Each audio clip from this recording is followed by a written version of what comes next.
diciamo, il passaggio delle varie popolazioni sono avuto a Napoli. Chiaramente dalle popolazioni primitive, perché non è impensabile che un territorio come questo, particolarmente feroce dato dalla vicinanza del Vesuvio e diciamo bello, perché non so se i giovani primitivi apprezzavano tanto il bello come lo apprezziamo noi, ma sicuramente il fatto di avere un mare vicino poteva essere comodo per questo, un mare diciamo non particolarmente agitato, perché comunque sta in un cratere, il cratere vulcanico dell'antico vulcano che c'era a Napoli, quindi diciamo in questo abbraccio, questo mare tranquillo poteva essere buono per la pesca, buono per la coltivazione, per la raccolta caccia e pesca che facevano i primi, per cui già penso che a Napoli ci potesse essere dei primi. Sicuramente i Sanniti non si sono impiantati, ma sicuramente frequentavano questa zona e tutte le lingue, la buona parte delle lingue, diciamo, dal Sannio a metà Italia, hanno delle influenze osco-sannite, diciamo, dei modi di pronunciare di alcune parole che da noi si sono modificate, perché poi il superstrato è andato sempre più accumulando con altri retaggi, cioè prima degli apporti e poi dei retaggi, come quelli che noi poi andremo a indicare. Quindi vennero i Greci, fondarono le due città, Alepoli e Neapolis. Sui Greci penso ci sia poco da dire, su quella che hanno dato l'impronta di Neapolis con i Cargini e con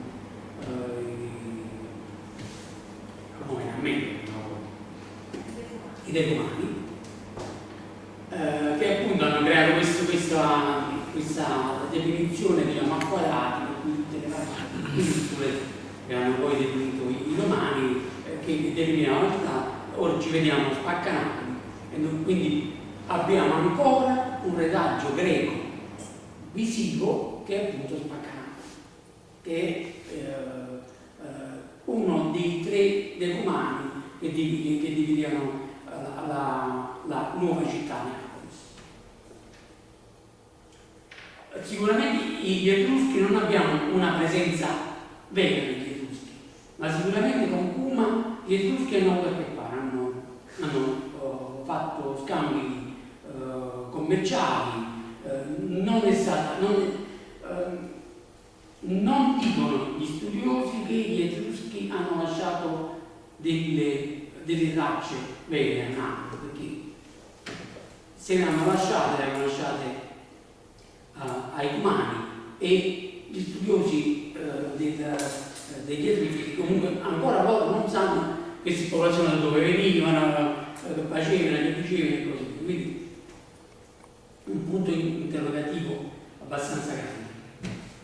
E poi agli Etruschi, diciamo, a questa, diciamo, definiamo ombra degli Etruschi, poi sicuramente sono venuti i Romani, l'impero romano, che, come vi dicevo prima, ha creato, non ha conquistato Napoli, ma l'ha federata, permettendole di conservare i propri usi e i propri costumi, e soprattutto la lingua greca, dei quali i romani erano molto affascinati. C'è da dire Cane Nero Perone, che veniva a cantare nel nostro anfiteatro di Via Anticaria, veniva a cantare a Napoli perché Napoli era considerata la culla della cultura. Pare strano, ma Napoli già oltre 2000 anni fa la consideravano la culla della cultura.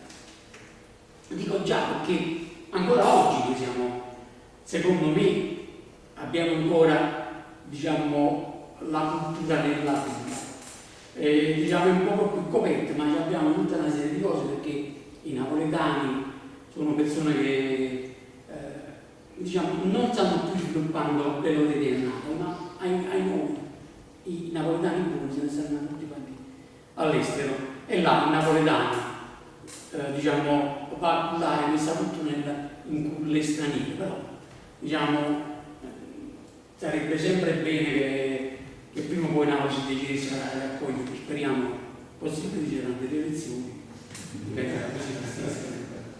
quindi possiamo dare una risposta. I Romani, la caduta dell'impero romano, quindi le invasioni barbariche, che hanno, i Goti sono stati a Napoli, hanno regnato per diversi, un centinaio d'anni almeno, i bizantini con il ducato napoletano, perché Napoli fu riconquistata e faceva parte, diciamo, dei possedimenti dell'impero romano d'Oriente, che furono poi soppiantati dai Normanni, soppiantati alla loro volta dagli Sventi, soppiantati alla loro volta dagli Angioini, e fino ad arrivare agli Spagnoli, ai vicini degli Spagnoli. L'avevo dettagliato di più, questo è, diciamo, un poco più grossolano, però era più dettagliato i vicini spagnoli, vicini austriaci. Il Borbone di Napoli, che era una dinastia napoletana con Carlo VII di Borbone, Carlo VIII di Borbone, era Carlo III di Spagna, fece una legge che la chiamavano in modo particolare, sono stanchi, ci mettono la fine degli aspetti, come le chiamavano? Le leggi spagnole le chiamavano la prammatica, con una prammatica del 1759 si stabilì che il Regno di Napoli non avesse mai a confluire nel Regno di Spagna, fosse incorporato nel Regno di Spagna, appunto con questa legge, questa prammatica emanata da Carlo VIII di Napoli, terzo poi di Spagna. Tutti questi erano un figlio di una farnese, la quale chiaramente voleva consentire al figlio di diventare re, e l'unica cosa, visto che il re di Spagna aveva molti eredi, pensò bene di far conquistare al suo figlio il Regno di Napoli, che era all'epoca sotto il dominio austriaco.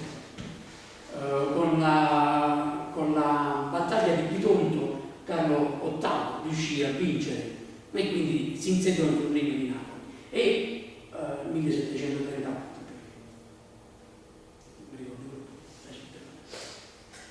e fece questa in seguito, per evitare che i reali di Spagna potessero appropriarsi del loro vecchio viceregno, promulgò questa prammatica che separava nettamente due regni. Quindi il regno di Borbone di Napoli è un casato a sé stante, anche nell'ambito di tutta una serie di cose, perché durante il Risorgimento ci hanno detto che i Borbone erano stranieri.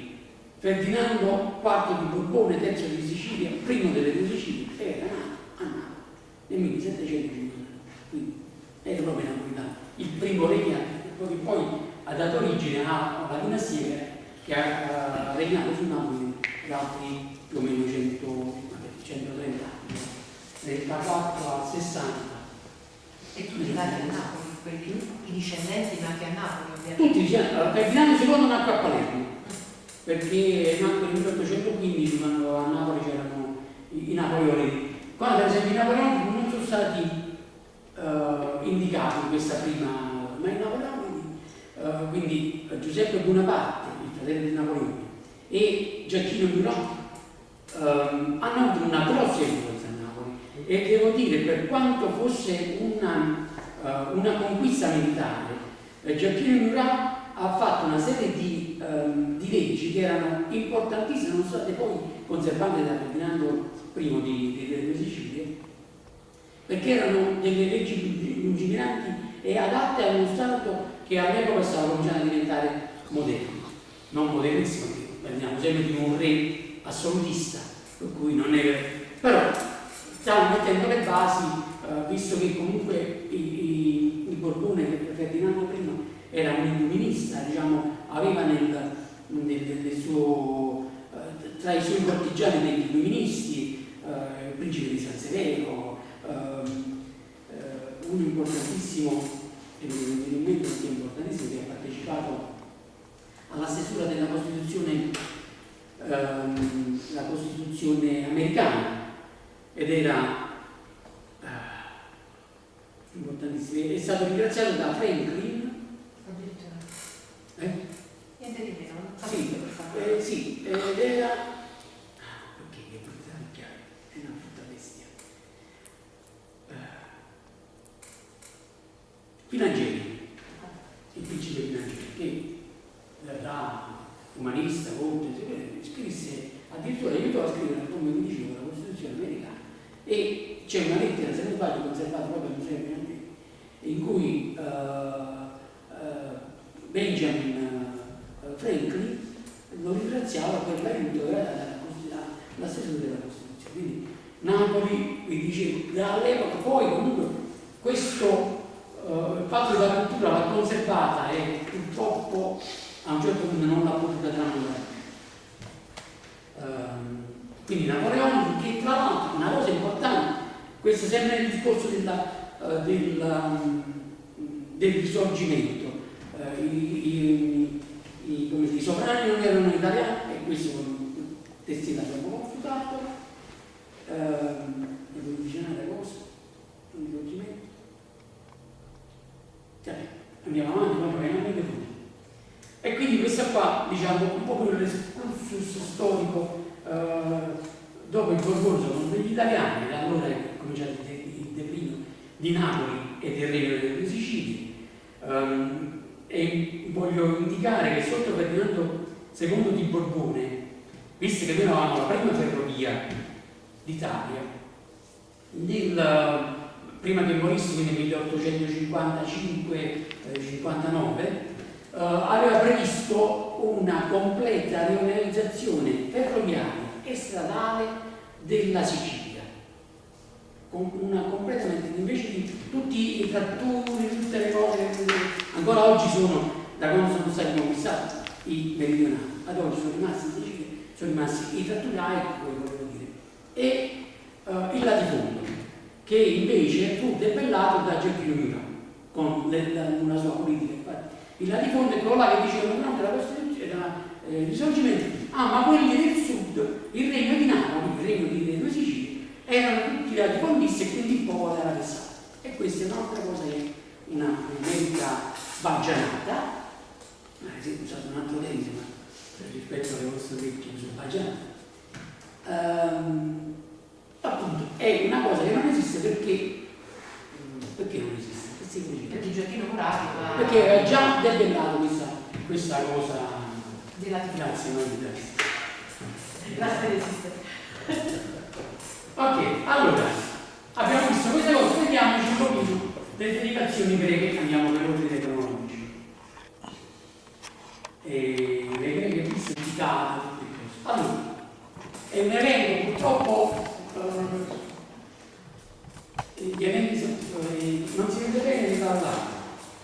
Stiamo facendo una vista ottica. Abbiamo segretari dentali. Ma non poco!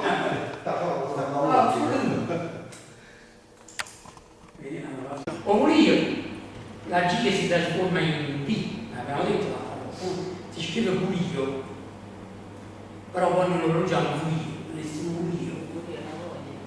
La Volia. Abbiamo parlato del famoso discorso di la G diventa oppure cade e quindi diventa facciamo sapere però Nico, puoi ripetere le ultime tre, le tre prima di queste, da Cresommola, di inizio Cuffia.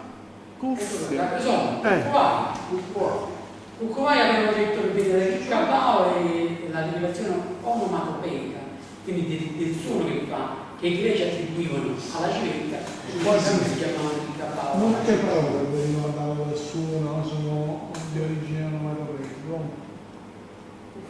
Non sono tanti, come dici? No, sono molte. Sì, ma la maniera è una fa, insomma. Ma l'onomatopea è molto utilizzata anche per semplificare il parlare, no? Spesso diceva ci fa toc toc e sottratutto. Quindi ci faccio un bussato, per indicare questo. E viene utilizzato per rendere più netto dialogare. Cuffia. Abbiamo detto da cufone, che sarebbe appunto questo arnese di supplizio che usavano i greci, appunto per deridere delle persone. Non era una condanna severa, ma comunque era una presa in giro. Dobbiamo dire che i greci tenevano molto all'onore e quindi chiaramente subire la pena del cufon per loro era una cosa non come gli italiani oggi, che io onore dice ma non è nemmeno un ricordo lontano. Secondo loro non esiste più. Basta delle cose. Ma noi siamo diventati il paese delle meraviglie, quindi ciò si chiama così. Perché qua non era più niente. Quindi covano da Cofinos, che sarebbe questo cesto di vini, ad Unizia, Ligurizia da Lucurizia, quindi radice dolce, Ligurizia, frustallata, abbiamo detto, Oria, abbiamo detto lui. Passiamo a che quindi Oria scende da Bonomai, che sarebbe appunto volere da un posto quasi non pratica, dal greco. E quindi la B che si trasforma in giro, un lomai. Ok, questa non la sapete. Allora, lo diceva Manachiel, che era uno che veniva da Londra o da Monticelli, aveva un carretto pieno di tutte queste cose di verdure, un fortunato. E poneva questo ciuccio che era una cosa ricca, una bestia enorme. E lui per fermare e viene appunto da greco Ischke. Iettago viene da etticos, che è scritto da Galeno quale sintomo specifico dell'affezione tubercolare, quindi qualcuno che è un tubercoloso multisico o affetto, diciamo, da magrezza, latinezza e fianca. Lasagna, Che bella che parola. viene dall'agan, che è una spoglia di pasta larga e sottile in auge a Sibria, quella che si distingue proprio con il laganaturo, in italiano matterello, mazzetta, vicino da mechidea, compenso per attività mediativa, brushnas, voglio un brushnato a terra. Voglio all'inizio, no, non devo mangiare più, no, perché voglio mangiare, no, è inutile che tu uscire per te. Un bruscinato. Mio marito lo dice alle gatte. A chi lo dici? Alle gatte, quando li si strusciano. Ah, si strusciano, alle si gatte, non il bruscinato. Un bruscinato. Che poi lasciano pure vita. A me mi richiamano, ma dici, guarda come ti sei combinato. Cioè io non solo che accolgo un gatto che non è mio, nel mio greco, ma poi quando dopo mi si richiama mi dice guarda come ti hai combinato io. Che per dire? No, una a caso, perché non ho la prima i miei, già li ho pensi, io tempore. Brucinasa, non è giugià. La rappresenta per cucao o anche cucao, che sta per rimestare, intorbidire, alterare il rapporto. Del tutto improprio, pertanto, il rilevato senso di improprio accordo tutto quanto pasticci accessivi convalidarlo in giugio dei precedenti andasse dell'approssimativo cuore di chiese. Quindi giugià è una cosa e in giugio è un'altra. Zalani da Zalaino che si attaglia esattamente a chi si zalanisce, che diventa, cioè Zalaino è il verbo che dice essere o diventa sciocco, storto e sciocco diventa. Un pacca, un paziente come 85 pacca, che appunto, vabbè, Ferdinando Russo definisce insiste in dolza faccia, un pacca insiste in dolza faccia. 17 sono fatto con tutta la mano, quindi panchir. Puteca, deriva da puteca, apoteca, magazzino di postiglio, che non è la stessa radice dell'insulsa putecarella, perché putecarella viene dal francese petit querelle. Piccola querela. Piccola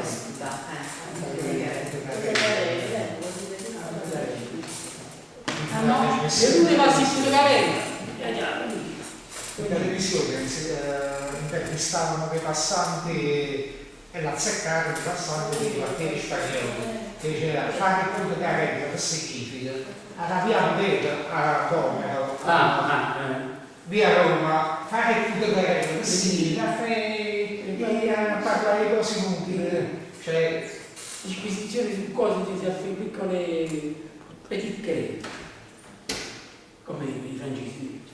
Sono stati quasi 200 anni tra i Gangiò e tutti gli altri francesi, diciamo, i napoleoni, diciamo, abbiamo avuto una presenza abbastanza intensa. Un'altra cosa bellissima che mi piace sottolineare, perché non è sbaglio, è la patellata.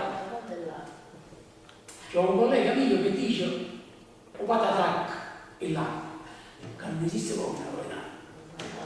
O patatrac non esiste, né o patapata né o patapata, che viene appunto dal verbo greco parapatto, che vuol dire spargere, versare, precisamente spargere con intensità. Piove dall'angella. All'angella arriva poi le angelle sono i contenitori nell'acqua. Tiro da Renza, si mette Renza, no, semplice Renza, si pensa mai che semplice Renza non fa camminare, si è messa di traverso in questa storia, che viene dal greco reon, uscendo, e quindi diciamo che si può mettere secondo come porta il senso della discesa, quindi anche di traverso, da questo che viene Scammar, invece viene da Camma, che è un intingolo pesante che mangiavano, di cui si mangiavano, ingozzavano i greci, e quindi cammariano sarebbe appunto mangiare in abbondanza con gusto, queste cose pesanti, e la S sottrattiva di Scammaro indica invece di una cosa che è sottrattiva, quindi ribatte il significato. Quindi da una cosa pesante, sapore diventa una cosa leggera, mangiare, che consuma cibi frugali e quindi con Scattiero. Sapete benissimo, Napoletano è molto è attento a queste piccole cose. Se un scartollato e nasce, si tocca, si è pieno di sputare. Sapete questo? Se l'uomo si toccava nella cosa bisogna cercare di fare in modo di toccargli la coda o scattirla. questo lo sapevo Anche Il strisciato. napoletano superstizioso, se vede una donna gobba, quando le passa le sputa via. Questa è una volta su l'altra. C'è un condominio che ho frequentato per tanti anni, non c'era il 17, c'era il 16 bis. Sì. Io entravo da lì e vedevo 16 bis, 18, 17 adesso. No, 16 bis, scritto sulle targhette, non è che... Il sciure. No, il 17 a me il 17 porta benissimo, ho scoperto che mi porta bene, però per queste persone napoletane, sapete perché porta male il 17? 17 perché è la modifica del termine latino vixi, vissi. Se voi fate l'anagramma, diciamo, non è l'anagramma, ma mettete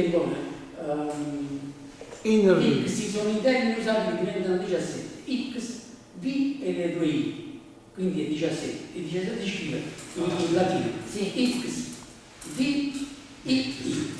Se poi lo utilizzate come lettera diventa vixi e significa vissi, significa allora che io sono morto, se parlo al passato, per cui i latini non volevano, non amavano il 17. e noi l'abbiamo conservato come retaggio culturale, per cui in Napoleone drammaticamente fanno il coso, fanno gesti, o fanno le cose, fanno gesti apotropaici. Il strangola breve perché, contrariamente a quello che si può pensare, strangola breve perché si annunciavano, non è così, perché veniva strobulos per il sito buca, questo è Posponi. sì, ma non trovo mai un fiore.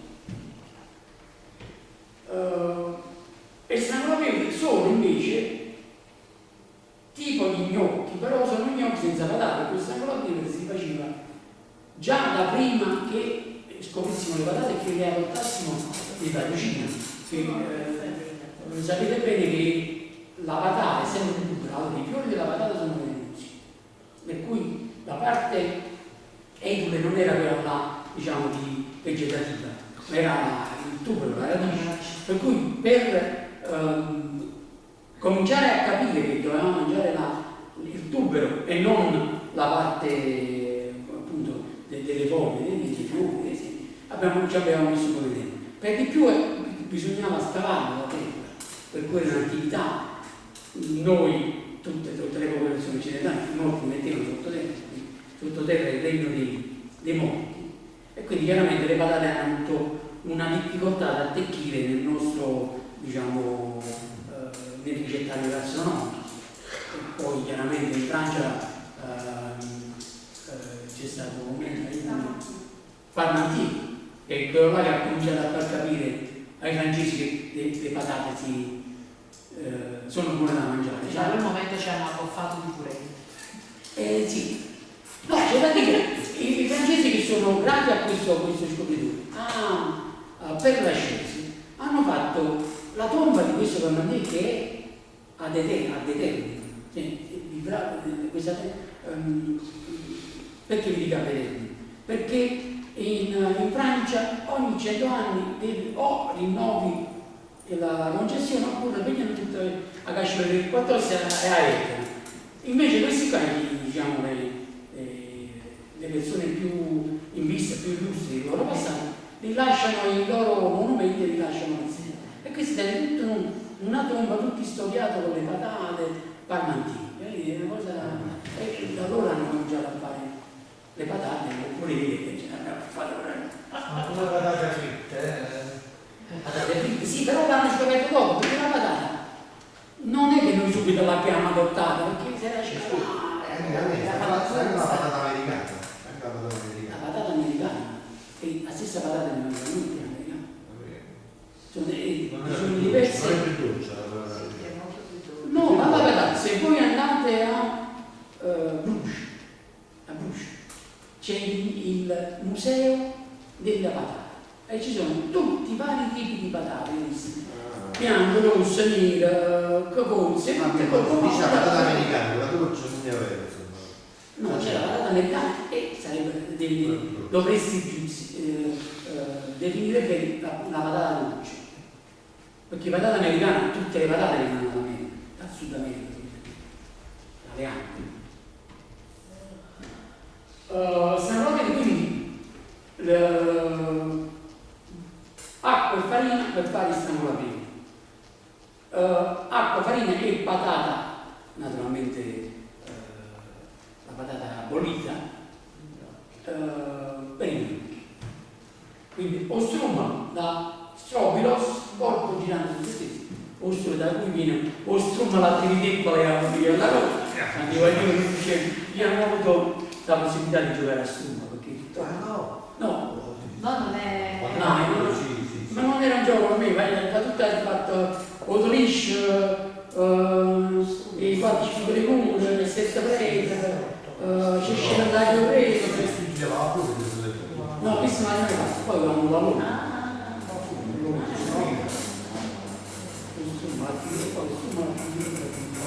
E quando non gira, i ragazzi che non gira, non sei contro malato, e volevamo girare. Sono diventati un po' approvati.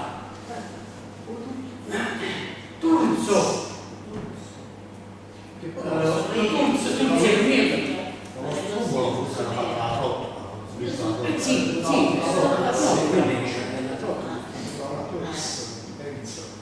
sembra che si mettono da onesta maradata. Sono appunto dei vegetali che si mettono, si coltivano, si mettono a onesti vasci, che viene da Tursos, che sarebbe il bastone sacro dai Baccanti, quando facevano le orge, poi si tenevano su Tursos, che era istoriato di Edere Tursulia, che viene da tutto, battere, e noi diciamo tutto,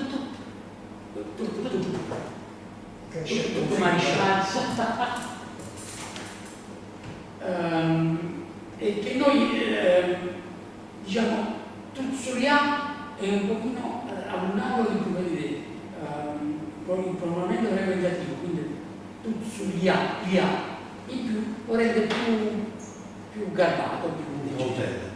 Tursulia, perché Tursulia Più piano. Luosa, ma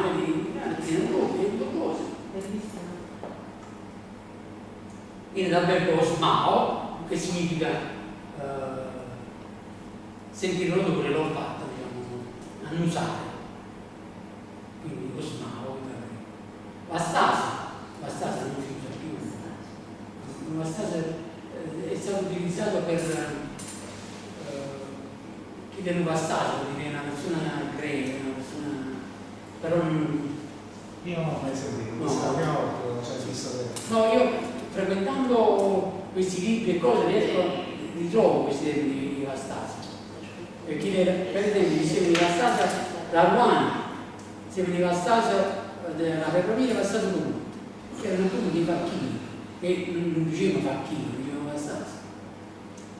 Ma il siciliano bastato significa maleducato.